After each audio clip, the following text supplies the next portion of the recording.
According to the National Electrical Code, it is against code to mount a two-circuit subpanel horizontally. Section 384.16 of the National Electrical Code states that panel boards shall be mounted in a vertical position only.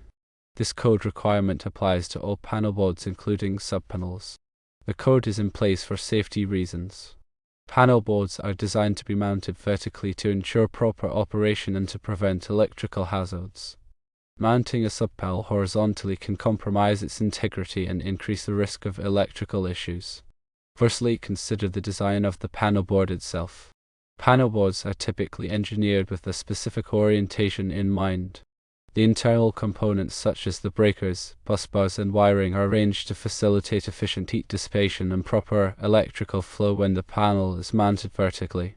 When a panel board is mounted horizontally, the natural convection currents that normally help to cool the components are disrupted.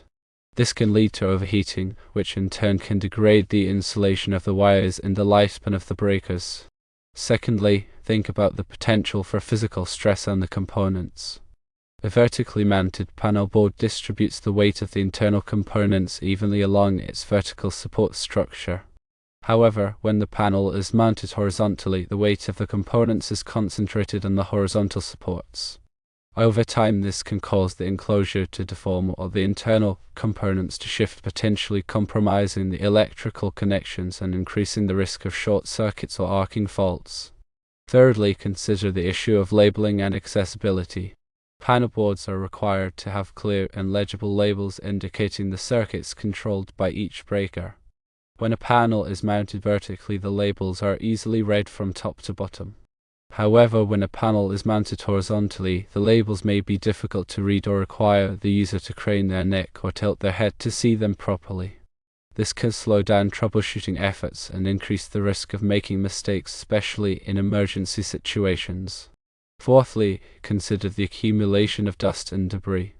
In most environments, dust and debris tend to settle on horizontal surfaces. When a panel board is mounted horizontally, the top surface of the enclosure becomes a natural collection point for dust, dirt, and other contaminants. These contaminants can insulate the electrical components, reducing their ability to dissipate heat. They can also create conductive pathways that increase the risk of tracking and arcing faults.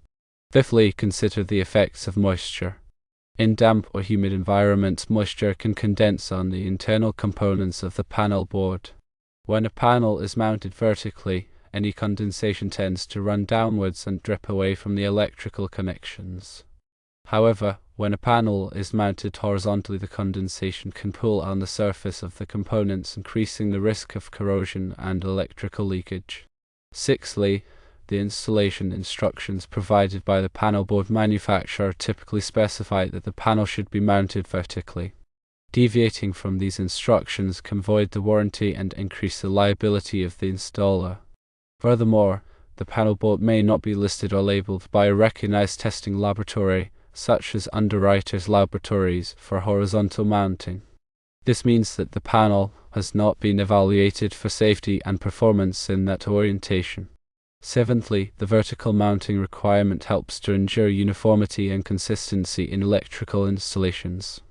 When all panel boards are mounted vertically, electricians and inspectors can quickly and easily locate and identify the components they need. This reduces the risk of errors and improves the overall safety and reliability of the electrical system. Eighthly, in some jurisdictions, local codes or regulations may specifically prohibit the horizontal mounting of panel boards. Even if the National Electrical Code does not explicitly address the issue, local authorities may have their own rules and interpretations that must be followed.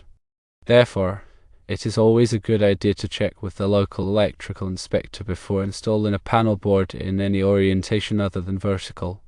Ninthly, the National Electrical Code is updated every 3 years to reflect the latest advancements in electrical technology and safety practices.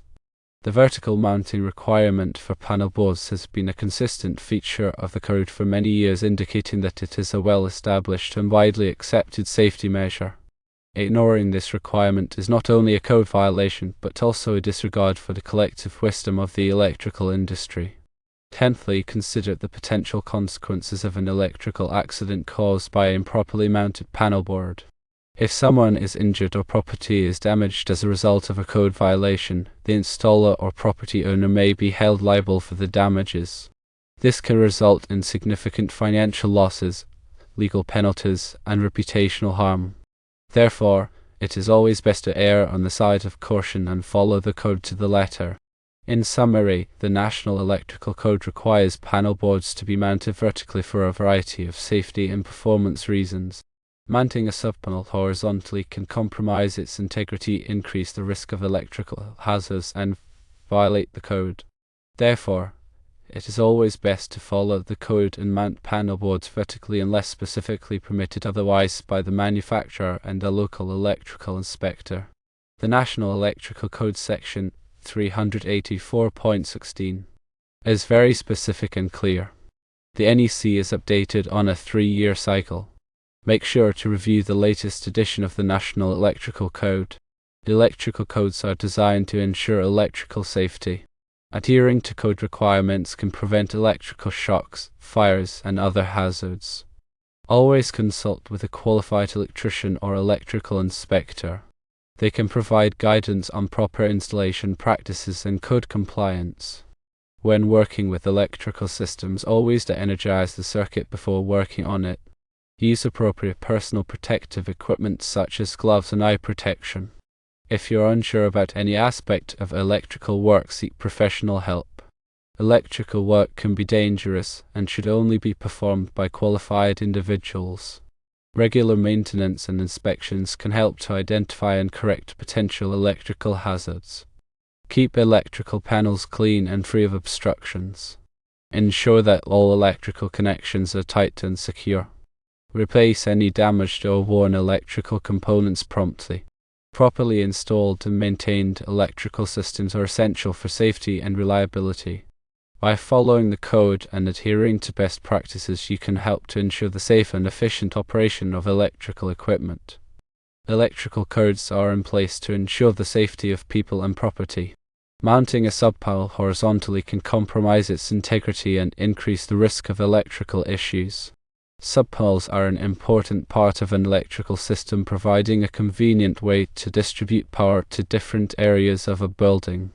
It is essential to follow all applicable codes and regulations when installing and maintaining subpanels. In addition to the National Electrical Code, many states and local jurisdictions have their own electrical codes. These codes may be more stringent than the National Electrical Code. It is important to be familiar with the electrical codes that apply in your area. Electrical inspectors are responsible for enforcing electrical codes. They can inspect electrical installations to ensure that they comply with the code. If you have any questions about electrical codes or installations, contact your local electrical inspector. Remember that electrical work can be dangerous and should only be performed by qualified individuals. If you are not qualified to perform electrical work, hire a licensed electrician. Electrical safety is everyone's responsibility. By following the code and adhering to best practices, we can help to prevent electrical accidents. When dealing with electricity, always exercise caution and follow safe work practices. Always de-energize circuits before working on them and use appropriate personal protective equipment. Remember that electricity is a powerful force that can be dangerous if not handled properly. Always respect electricity and follow the code to ensure your safety and the safety of others. Before commencing any electrical work, it is important to conduct a thorough risk assessment. This involves identifying potential hazards, evaluating the likelihood and severity of harm, and implementing appropriate control measures. Potential hazards can include electric shock, arc flash, explosions, and falls. The risk assessment should take into account the specific tasks to be performed, the equipment to be used, and the environmental conditions. Once the risk assessment has been completed, control measures should be implemented to mitigate the identified hazards. These control measures may include de-energizing circuits, using insulated tools, wearing personal protective equipment, and establishing safe work zones. Control measures should be regularly reviewed and updated as necessary to ensure their effectiveness. In addition to conducting risk assessments, it is important to follow safe work practices when working with electricity. These practices include always energizing circuits before working on them, using appropriate personal protective equipment, maintaining a safe distance from energized equipment, and never working alone. Safe work practices should be communicated to all workers and enforced through training and supervision. It is also important to be aware of the potential for electrical hazards in the workplace. These hazards can include damaged or frayed cords, overloaded circuits, and exposed wiring. If you identify an electrical hazard, report it to your supervisor immediately. Do not attempt to repair electrical equipment unless you are qualified to do so. Regular inspections can help to identify and correct potential electrical hazards before they cause an accident. Inspections should be conducted by qualified personnel and should cover all electrical equipment and systems. Inspection findings should be documented and corrective action should be taken promptly. Proper training is essential for all workers who work with electricity. Training should cover the hazards of electricity, safe work practices, and the use of personal protective equipment. Training should be provided by qualified instructors and should be regularly updated to reflect changes in technology and regulations. A well-trained workforce is more likely to follow safe work practices and avoid electrical accidents. In addition to following safe work practices, it is important to use appropriate personal protective equipment when working with electricity. Personal protective equipment can include insulated gloves, safety glasses, and arc flash suits. The type of personal protective equipment required will depend on the specific task being performed and the potential hazards involved. Always inspect personal protective equipment before use to ensure that it is in good condition. Damaged or defective personal protective equipment should be replaced immediately. Electrical safety is a shared responsibility. Everyone in the workplace has a role to play in preventing electrical accidents. By following safe work practices, using appropriate personal protective equipment, and reporting electrical hazards, we can create a safer working environment for ourselves and our colleagues. The National Electrical Code and other electrical codes are complex and can be difficult to understand. If you have any questions about electrical safety or code compliance, consult with a qualified electrician or electrical inspector. They can provide guidance on proper installation practices and code requirements. Remember that electrical safety is not just a matter of compliance with regulations. It is a matter of protecting yourself and others from harm. By taking the time to learn about electrical safety and follow safe work practices, you can help to prevent electrical accidents and create a safer working environment. Electrical safety is an ongoing process that requires constant vigilance and attention to detail. By making electrical safety a priority, we can create a safer and more productive workplace for everyone. The NEC 384.16. A section about mounting panel boards vertically is there to ensure proper ventilation. If a panel board is mounted horizontally, the heat that is generated from the breakers, wiring, and busbars cannot escape properly. This can lead to an increase in the temperature inside the panel board, which can damage the components and create a fire hazard. In addition, mounting a panel board horizontally can make it more difficult to access the components inside the panel board. This can make it more difficult to troubleshoot problems and make repairs. For example, if a breaker trips, it may be difficult to reset it if the panel board is mounted horizontally. Also, the breakers may not function as designed if the panel board is not vertical. Breakers are designed to trip based on gravity and heat convection from the current flowing through them.